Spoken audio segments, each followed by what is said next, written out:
Hello and welcome to another episode of On the Floor with Wayne and Rob. I'm Wayne Highlander, National Sales Manager for Bona Adhesives. And I'm Rob Johnson from Bona Training. How we doing, Rob? Oh, I am super good, man. How you doing? I'm fantastic, man. I couldn't be any better. Oh, you can tell it's the Friday before Labor Day, huh? Everybody's smiling. Everybody's happy. Yep. All right. So Kind Rob, of suck. Kind of sucks, though, doesn't it? for what? This Labor Day weekend was a lot tougher when I was a kid than it is now. Do you remember Labor Day when you were a kid? No. Wow, that's right. You just had that horrible childhood. Every day was terrible for you. I was probably working. Yeah. Well, this was the last weekend, and then you had to go back to school. So I always had that. That was eight less Yeah, hours I had to work. I'm going to show my age now. When I would see the Jerry Lewis telethon, I was like, well, that's it. That is the end of the summer. We're done. Yep. I got to really not like that guy just for that reason. Forgot all about that. Yeah. Rob, we got a special guest with us today, and this is going to be an interesting topic. I'd like you to maybe introduce your guest, Chris, and then what the topic's going to be today, Rob. Well, his name is Chris Frate, but if we were in Italy, it would be Chris Frate. Frate? How'd you say it? Tell me. Frate. Chris Frate. If we were in Italy, but we're in the States, so it's Chris Frate. The Freight Train. We're going to call him the Freight Train for this show. There you go. You probably never heard that one, right? That's pretty cool, man. I could definitely get into that. Well, we had mentioned on a show, Wayne, a while back, one of the things that I would like to do if I ever had to get back into the business, if Bona said, all right, we've had enough of his, it's time he's got to go, and I had to get back in. I think I'd charge for estimates. And I had mentioned it, and Chris sent me an email saying, I now charge for estimates, and it has changed my life. And I mean, look at how happy he is, man. Awesome. So he contacted us and said, man, I would love to be on the show and tell everybody what I'm doing, how I did it. And so take it away, right. Chris. Well, before you do that, let's start with this. What's your name and background, and where are you from? So Chris, my middle name is Pasquale. My last name's Frate. From Cleveland, Ohio. Grew up in Cleveland, been here all my life, changed around some different cities throughout the years. And my company is called Pasquale Floors. We've been around for about 21 years now. Wow. And so we started off slow, just me doing everything for 7 years, all the estimates, all the work, everything. And then after about 7 years, we took on our first employee, one of our first employees. His name was Ryan. So Ryan is still with me to this day. He's been with us about 14, 15 years now. And then we just kind of slowly built after that. Probably it was just Ryan and me for probably, I guess, 7 years or so. And then we started taking on some new guys, and just, as the business goes, you take some new guys on, you don't really know how to retain them or keep them and make them feel special. So lost a couple guys. And then right now it's me and Ryan. And then we have two other guys. I'm sorry, 3 other guys. So there's a total of 5 of us. I'm kind of more so, I got out of the field about, probably about 4 or 5 years ago. And so spent most of my time lately just working with the guys, getting them all trained up. One of our big focuses is the client experience, making sure the client's happy, they know what's going on, what time we're getting there, what time we're leaving, what bathroom should we use, all the good stuff. And we're slowly, the next year or so, I think we might take on 2 more, and then just kind of pause right there and just kind of maybe feel that out and do that for maybe the next 10, 15 years, however long we're going to do this. So that's a little bit about me so far. Okay. How'd you So get your start in hardwood floors? So, Generational thing? no, no one in my family was ever in the trades. My brother's an engineer. My mom did like secretarial work. My dad used to work in hospitals. So, basically, I got out of college. I started doing some bartending for about 10 years. And while I was doing the bartending, I started buying some rental properties. So I ended up getting like 10 different units, and I had those for about 20 years, just got rid of them all last year. But during that time, I was, buying these rentals, buying them kind of crappy, fixing them up slowly as I went. So as I was doing that, I'm ripping carpets out. I was like, oh, I got to figure out how to sand these floors. Rented some sanders, sanded the floors in my rentals. As I was doing that, you go to the bar. Hey, what's going on? What'd you do today? I'm like, oh, I bought some rental properties. I'm sanding the floors today. And then, one client or one potential client, or actually, just a patron at the bar was like, do you want to sand my floors? And I never really thought of that. I was like, well, all right, sure, I could do that. I mean, I did this other rental property, it came out good enough in my eyes, probably had chatter, waves, and drum marks all over it. But they didn't know any better. I didn't know any better. So I slowly over the next like 5 years just started taking on a lot of work and started making business cards. I went online and was on the old Floor Masters. I don't know if you remember Bill Price's old site, Floor Oh yeah. Masters. very Yep. much. So, Yep. a lot of the guys who are still in the industry today, Toby Merrill, David Merrill, Jim Clary, all these guys, they're still doing the floors today. But I learned, I want to say almost everything from Floor Masters, asking questions, just asking every possible question you could. So I learned slowly through just talking to other people that have been doing it a lot longer than me, which at that time was, about 6 months. All right. So just kind of slowly talk to people and just that's kind of how I got my way. And then I would say after about 4 years or so, I got to the point where I was getting full-time work and I could take this on my own. I was looking a way to get out of bartending. I actually did that for 10 years after I graduated. And, it was a great bar. I made some cash and was able to save some money.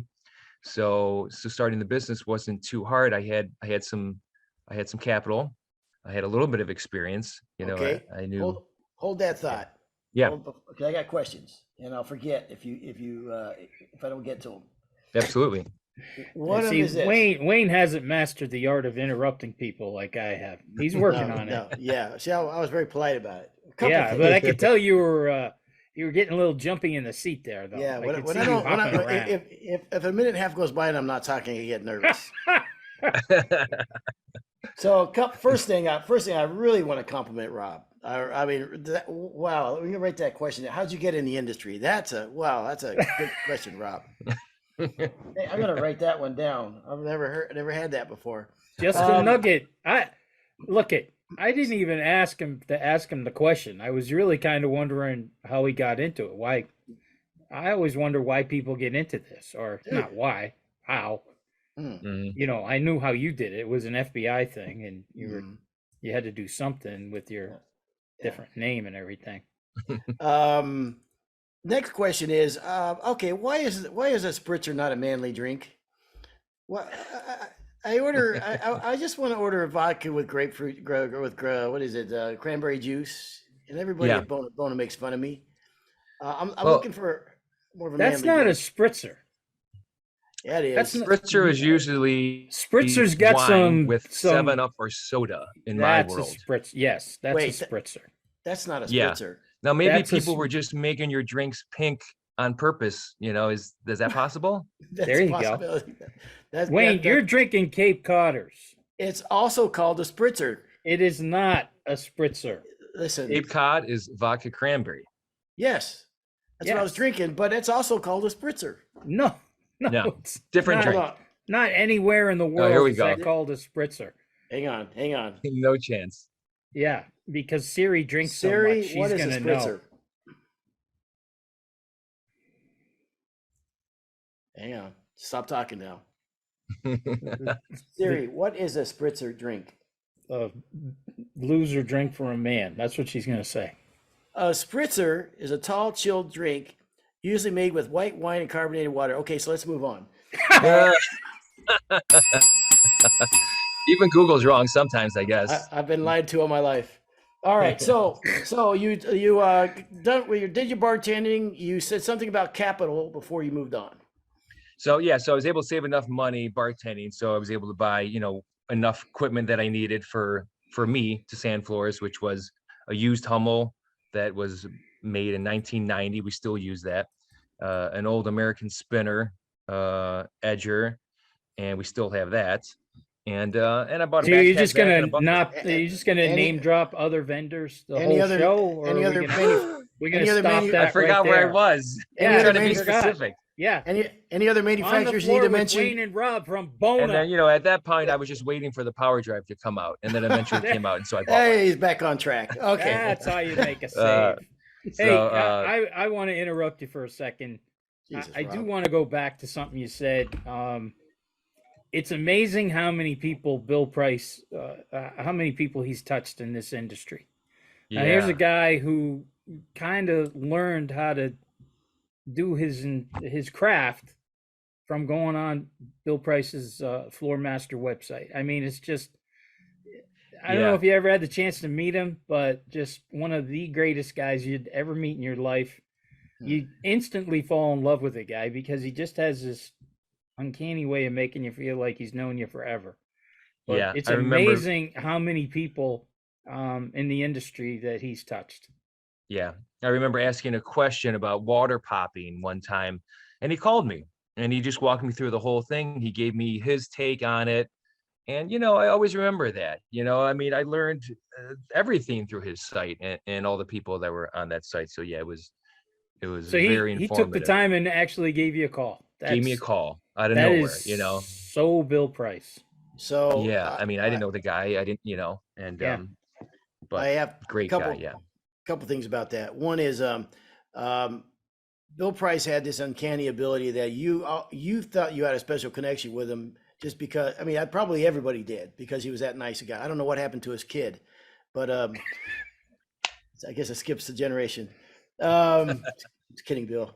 Don't believe a word he says, Billy. No, You're sir. the man, and you know it. And if you were on Floor Masters back then, you remember a guy named Jesse.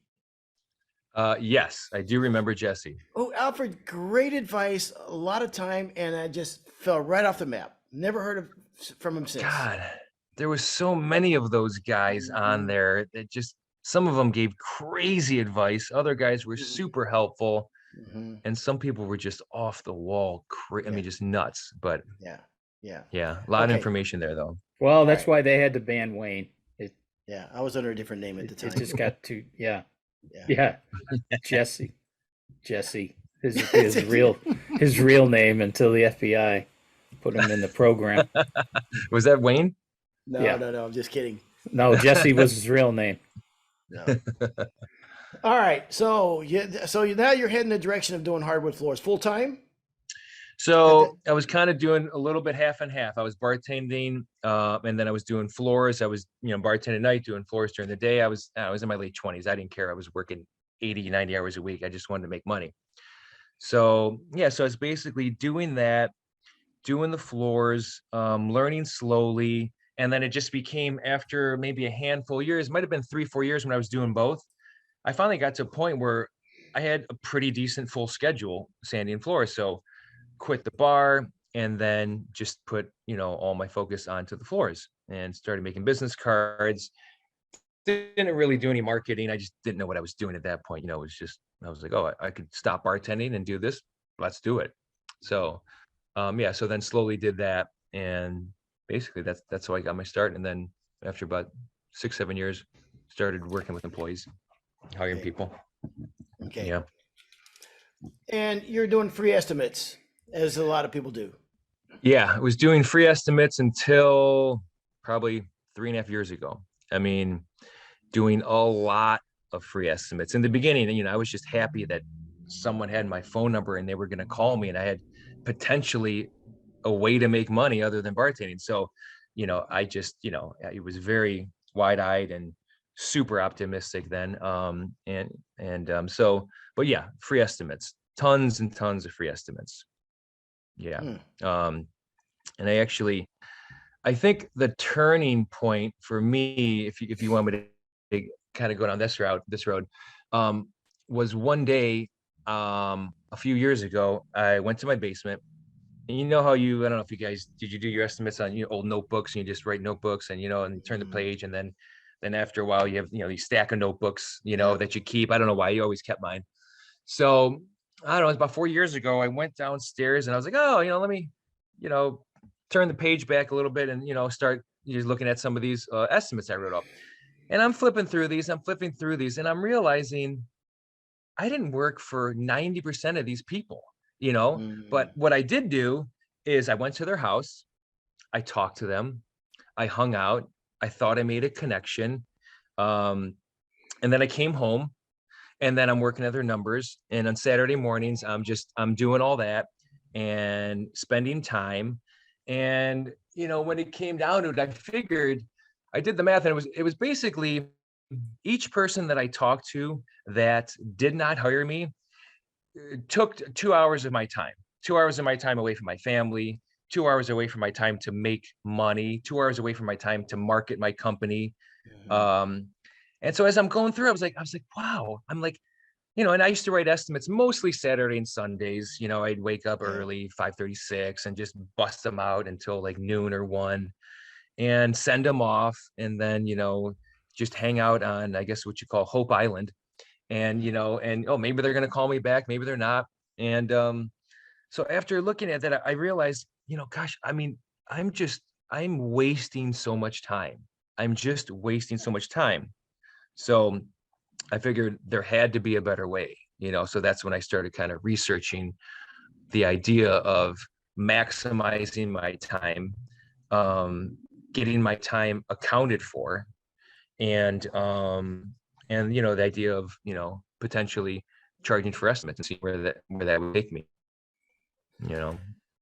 That's a very interesting, very, and when you, like you said, Chris, when you stop and break it down of all through the years of all the time you spend on these estimates, and when not everybody gets 100% of their jobs, far from it, and that's a ton of time. And Yeah. I honestly, I've always just felt like it came with the territory, came with the job, and that I never thought of it any other way. So when someone tells me that you can charge for estimate, that really piques my interest. And so, how's it Yeah. been? How's the feedback been from when you switched to this? So the feedback, in my mind, I was like, no one's going to want to do this. Everyone's going to think I'm crazy. As soon as I say, hey, we charge for our estimates, they're going to hang up on me. And it was actually the exact opposite.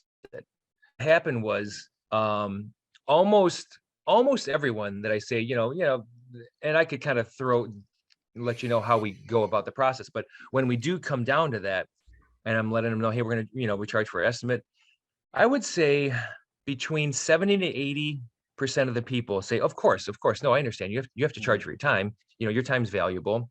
Wow. But that also, I think that happens more so when you've been around for a while. Like, you guys had companies for 20, 30 years or whatever.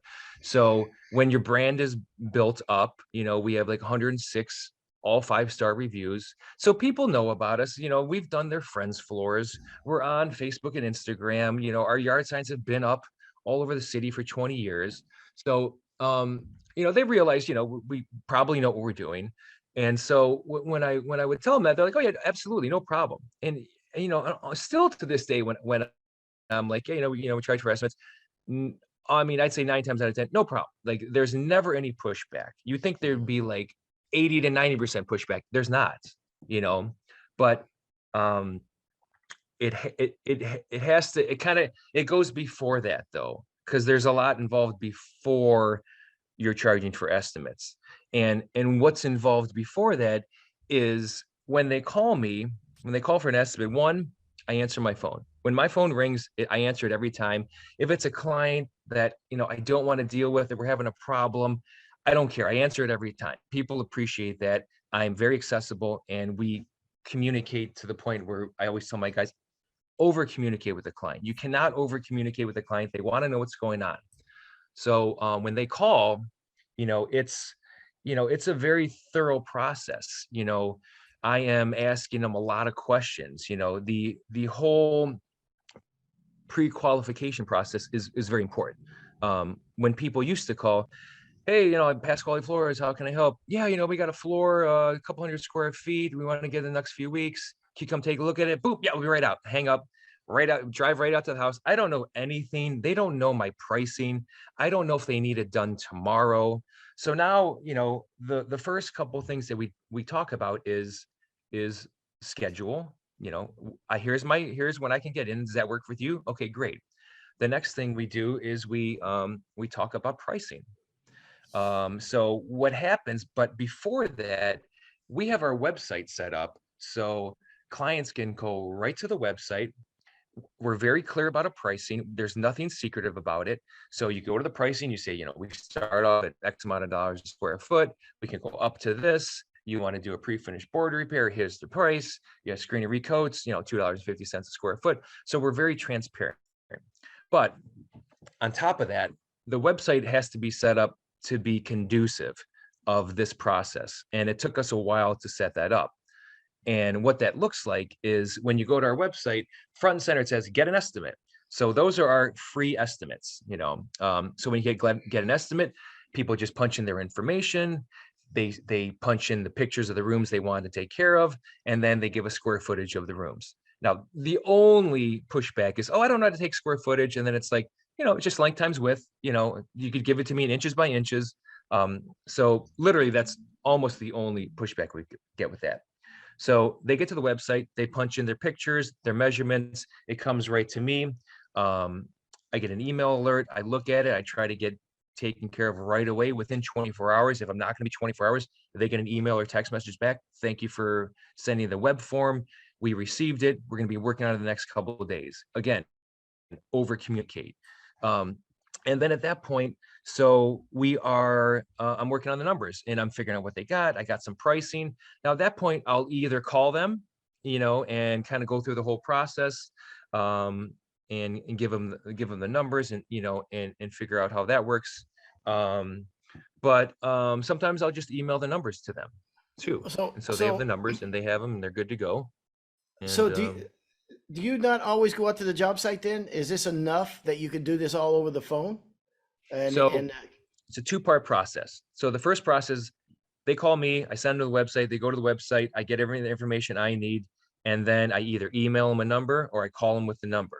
At that point, what I say is, we just want to make sure that we're in the ballpark, because some people have $1,000 for a $10,000 thing. And if I find that out over the phone within 5 minutes of asking them questions, that's a win. I didn't lose a client. Yeah. What I did is I saved my time of, not having to deal with this client who couldn't afford us or didn't know how much, the pricing was. I'm sorry, I lost my train of thought. But how often do you go out to the job site? Okay. So they call, I give them a price, we talk about it. If it fits a lot of times they're like, okay, that fits our budget. That's what we want to do. So the next step is, I said, so for us, the next step is to do an on-site consultation where we come by, we make sure we didn't miss anything from your pictures and measurements. It's always about them. I'm making it about the client. It's not about me. We want to make sure we serve you best. So our next step is to come out. We'll take our own measurements, make sure we didn't miss anything. We'll check the subfloor. We're going to look at the wood floors. We'll take some moisture reading just to make sure everything's good. At that point, that's our on-site consultation. For that, we charge $175. And if you go with us, that gets credited back to the project. And, 9 times out of 10, that sounds great. When can you come out? So then we go out, we get the consultation fee. It gets credited to the client. And so now when I'm working up the estimate, my time's accounted for. My time's accounted for driving to and from the house. And when I'm writing up the estimate, my time's accounted for. So here's what I love about this, and you've added value. When you get there, you're making it about them. You're making it an experience for them. They feel special and whatever. You're doing like you said, you put it's all for them. It's a very personal touch that you're doing. I think it's brilliant. I think it's such a good idea. And And I always go back to it. I've said it before on this episode that the time that I was going to buy a truck, and the guy just assumed that I was looking for a cheap truck. You know, a lot of times people will, especially nowadays when service is so bad. I mean, we're so hungry. I'm still waiting for a guy to do my front porch. I can't find anybody. We're so desperate to find tradesmen that we believe in that what's $175 on the scheme of things is nothing. Yeah. You've totally convinced me and changed my mind on this whole thing. And Rob and I always talk about, you know, how do guys make more money? How can they do the job faster? How can they, help their business or whatever? And you've got me very much intrigued by this, Chris. I have to tell you. And I honestly, when Rob brought it to me, as so many of his things, you go right to the trash can. You got to realize how many things are just not good. Yeah. It's funny. Every time I say, hey, Wayne, how about we do a show on XYZ? And he goes, I think we've done that before. And then he'll counter with the actual show that we're going to do that we've done a dozen times. But, Yeah. Wayne can put a different spin on it. Yeah. And sometimes, Chris, I tell him, oh, you know what? That's a great idea. We'll do it then this week. And when we start the episode, and I just do something else. And then I don't tell He him. gets all excited. I don't send him any of my notes, so he's completely lost, and it makes me look good. I can't wait to get involved with this now at the classes at schools. This is going to be amazing. I'm just gonna start giving people your info on how to do this. Yeah. This is amazing. It's a total what a great game idea. I changer. mean, the whole pre-qualification thing is perfect. Yeah, it's like I remember one time I did an estimate for a lady, and I thought she was going to start crying, and finally I'm giving it to her, and well, boy, that didn't sound right. I was giving her the paperwork, and I thought she was going to start crying, and finally I'm like, is everything okay? And she's like, I thought it was going to be like when I get my carpets done, like $100 a room. Yeah. And I never looked at it just the way you were looking at it. That's 2 hours I spent away from my family, or I loved what you said. That's 2 hours I could have spent on marketing my business. Right. That is, I mean, you waste your time 4 or 5 times a week, man. That's a lot of time. Yeah. And, and since we've been doing that too, I've had so much free time. Like, I know it sounds crazy, but I mean, I haven't missed one of my kids' dance classes. I haven't missed a swimming class. I see them when they come home from school. Like I'm just there more because I'm not, I used to be so proud of myself. I'm like, honey, I did 6 estimates today. And, I maybe close one of them. And I don't know why I thought that was great. I think it was just because people found us and, but people don't care about wasting your time. So you have to have your own sales process. And when people realize that you have your own sales process, they love it. They want, like Wayne was saying, people, just imagine everyone has a make me feel important sign on their head. They want to feel important. They want to know what's going on. So you don't need to stroke him. You don't need to stroke him at all. He does fine on his own. He told me before we got on mic that every time I mentioned his Florida Year Award, he was going to give me $20. Oh, there we go. You had to hang on, wait. Rob. Yeah, I hear. Is it there? Yeah, there it is. Thank you. That's beautiful. Okay, so Chris, I was thinking of the times as you were talking, like on a Friday that I had to stop after work and get a bid to somebody, and by the time I get home, and now it's 6:30, 7 o'clock at night. Now on a Friday night, well, the night shot from my wife and I going out and doing something, and all the time. And also, if you're bold enough to do this, it also shows a perceived value that you're what I mean. A businessman would do that. A reputable company would do that. You know what I mean? So you already, I think, put yourself on another level in a lot of people's eyes by doing that. And I tell you, man, there's so many positives about this. Has been any negatives at all about it? I mean, I was thinking about that question. No, there are no negatives. There really are no negatives about it. It's been the best thing we've done for our business. It saved me the most time. It's made the company more money because like we said, I can focus on more important things for the company, training the guys more, letting the customer know what's going on more, keeping them abreast of the situation, working on the business more. So there is absolutely no downside. The only downside would be in my mind thinking this wasn't gonna work. I mean, granted, there's some time getting the website set up and then getting your sales process set up. But like I said, was trying to say before, people love when you have a sales process. So when they call you, they want to be guided through and then taken to the end. Because if you don't have a sales process, you're going to follow their sales process, and their sales process is just get over here, measure it up, and I got 5 more guys coming, and then we'll figure out if you're going to qualify to even get second look, or so it's just Wow. it's been the Has best it thing we've done. did it cut out a lot of price haggling? Can you drop 500, or did it weed out those people too? Yeah, so the tire kickers for sure, you get rid of them immediately Right. because, they'll send me a form, half the time, if they send me a form, you know, 2 bedroom sand and finish, I mean, within a minute or two, I can get them numbers. So that's not a big deal. And so if, I get them numbers, I don't hear back from them, I call them and they're like, oh, let me talk to my wife. Again, those are all wins because those are people that I did not have to waste my time with. They were never going to be my client. And within 2 minutes of them sending me the estimate, I sent them a number. Oh, that's 3 times what I thought it was. Fantastic. I'm moving on to other people that are going to spend money with us. I think one of the biggest takeaways from this, Chris, is what you just said, where is if you don't have a sales process, you follow their sales process, and everybody, these are not business people, or these are people that only have their own interests at heart. I Yeah. think that's brilliant. Rob and I Mm. have done a lot of shows on like, making money for your business and what have you. And honestly, much of it was erroneous. Rob took a class on accounting once. Once we did the math, it really wasn't true what we said. But this This is is special. money, baby. Yeah, This is money. Oh my I God, this is great. I love the time that it frees you up. I really do. And adding up all those hours that we spent doing free estimates for nothing. And like I say, if you get the job, you can build it back to them or whatever. But I really, really think this is a great idea. Yeah. So my close rate went from about 25% to over 95%.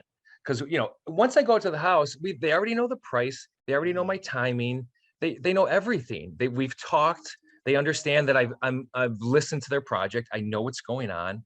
And like that's so invaluable. Like from 25 to over 95% close. I mean, By the It's time you yeah, get to the house, you're on a whole different comfort level with these people. yeah. yeah, I mean, they Yeah. know everything. Now it's just a matter of me double checking, Yeah. figuring out where their 220 line is, and just going through just the specifics of what they want to talk about. Oh, what kind of color do you want to do? Isn't this going to look great? The, Talk about the process. And so the, it's been to a your no-brainer. I mean, to your best to thing your we've ever did for sure. sorry to interrupt you. And to your point, I mean, the more you can make it feel about them that we want you to have a good experience. We're looking out for you. The more you can put Yeah, it that direction, the more value you're adding. Everybody yeah, wants to come away. We've all spent money with people that are just we want them to give them the money because they're doing such a good service. We feel like we're in good hands or what have you. So I just think this adds so much value to just getting your floors done because the prospect of people bringing in a sander with that creates dust and it's loud and hooks up to 220 and there's chemicals involved, for a lot of people that's a scary proposition. The more yeah, you can, and sometimes I don't think we realize it because we do it every day. It's yeah, second nature to us. But yeah. for a homeowner that's got a couple kids running around and what do I do with the dogs and the cats and how are we gonna get in tonight? If we put Right. ourselves in their shoes, and one of the most powerful things someone can do is look at it from somebody else's perspective. Yeah. And and those are a couple questions that we like to ask, which is right on the theme of that is, do you have any kids? Yeah, we got a couple of kids. Is there a nap time? Oh, yeah. Well, what time's a nap time? We can take our break while your kids are napping. I mean, Wow. they love that. Another thing is, have you ever had contractors in your house before? Yeah. Uh, why don't you name some things that they did great? And could you also name some things that they didn't do great? So we can be abreast of that and figure out what's going on so we could make this as easy for you as possible. It's not about us. It's about they're letting us into their home. it's all about them. It's about making them comfortable. We've had contractors in our house the past couple of years, and once you do that, you see it through a whole different lens. You're like, oh, okay, so he didn't take his shoes off. He walked right past my daughter, didn't even say hi. And it's like, it's all those little things that just become one huge thing. Wow. So I am so dude, you can sell, Chris. You're good, man. You're good. I can He's tell, got man. me, man. Yeah. Absolutely. Yeah. This is awesome. yeah, it's You a know, great we process. I think more people should do it. yeah, definitely. We like to ask people on the show what was the best advice that they ever got, but I'm not going to ask you that because I think you're going to have a lot of people that are going to say, yeah, the advice that I got from Chris Frate. This is amazing. I can't believe your close rate is now 95%, and you're saying you got more time. That's awesome. The only regret is I should have done this, 15 years ago. It's the only regret. And it's interesting, the eye opener for you when you went down to the basement and you started going back, because I had those books too. We go back, that jogs a memory. Oh yeah, that's right. This 1,200 square foot job, we never got that. You know what I mean? Yeah, I thought for sure I was going to get that one. Yes. And you start oh my adding God, how many times have you said that? Yeah. Thought for sure I was going to get this. Yeah, one time. Right. Yeah. So it's one time for Florida year. It's no, that Rob mentioned that you're going to have you come on and a while back too, and I'm so glad you brought this to us, man, because you bring it to a lot of people. I mean, let's face it, this flamethrower that we have here that gets all over the world. I mean, it's the juggernaut of on the floor. I'm gonna have people calling me from India soon. Yes, it'll happen. Your life has changed now, Chris. Right. No, honest to God, I just think this is fantastic. I know I keep saying it, but I'm really blown away by this, and it doesn't happen that often to me. I think this is a freaking great idea. Yeah, it's great. It's scary. I like that number too, 175. 170. That's a sweet spot. That's a nice number. Yeah. Yeah, that's a nice number. I figured that anything under 100, like even 75, it's not enough. It doesn't seems too cheap. But I like, 175. That's my go-to number. If they're not going to pay that, then maybe they're not going to be our client anyways. But most people, like I said, kind of know of the company, and I try to get the value out to them sooner, and let them know what we can do for them. And so I think that number becomes smaller once you listen and repeat back to them what they want, so they know you're listening. And it's it's there's you think when you don't do it, you think there's gonna be huge pushback, and when you do it, you realize there's hardly no pushback. It's mostly between your ears thinking, oh, no one's gonna do that, but everyone does it. I remember when I first started giving contracts out for my jobs, I'd have them sign a contract. When I was very young, when I was first, 6 months or 8 months, I was doing floors, we didn't have them sign a contract. And when I first did that, I was like, how are they going to take this? I'm going to have them sign something in writing. It looks very official. And, at first I thought, I don't know, some trepidation about it, whatever. And then you do it a time or two, you realize, oh, absolutely. You know what I mean? And it's second nature. So I can imagine for somebody that's gone for many, many years of not asking for this, and all of a sudden having to ask for that is going to be a little tough for them at first. But following your footsteps. It was for sure. In fact, I remember the first time I did it. It wasn't too long ago. It was a few years ago. And I remember I was in my dining room, and I'm talking to this lady, and she's like, "Oh, we want you to just come out. Why can't you just come out?" And I was like, "Yeah, I can definitely come out." And I didn't have my sales process down. I didn't have my little spiel down. And so I was super nervous. So I was like, and I was telling her, yeah, we charge for estimates, and it's $175, if that's okay with you. And she just saw right through it. She's like, I'm not paying that. She ripped me ripped right through it. But after a while, when it becomes second nature and it's just what you say, it's just your standard sales process. People love that. And when you say it like you've said it 1,000 times with confidence, because it's the best thing for them and for the process, it's a no-brainer. Like there's no pushback, very, very, very little pushback. Okay, then I'm going to ask you this then. Well, Chris, I already got two more estimates. I was going to get three estimates, and the other two guys didn't charge me for an estimate. Right. So why do you think they didn't charge you for an estimate?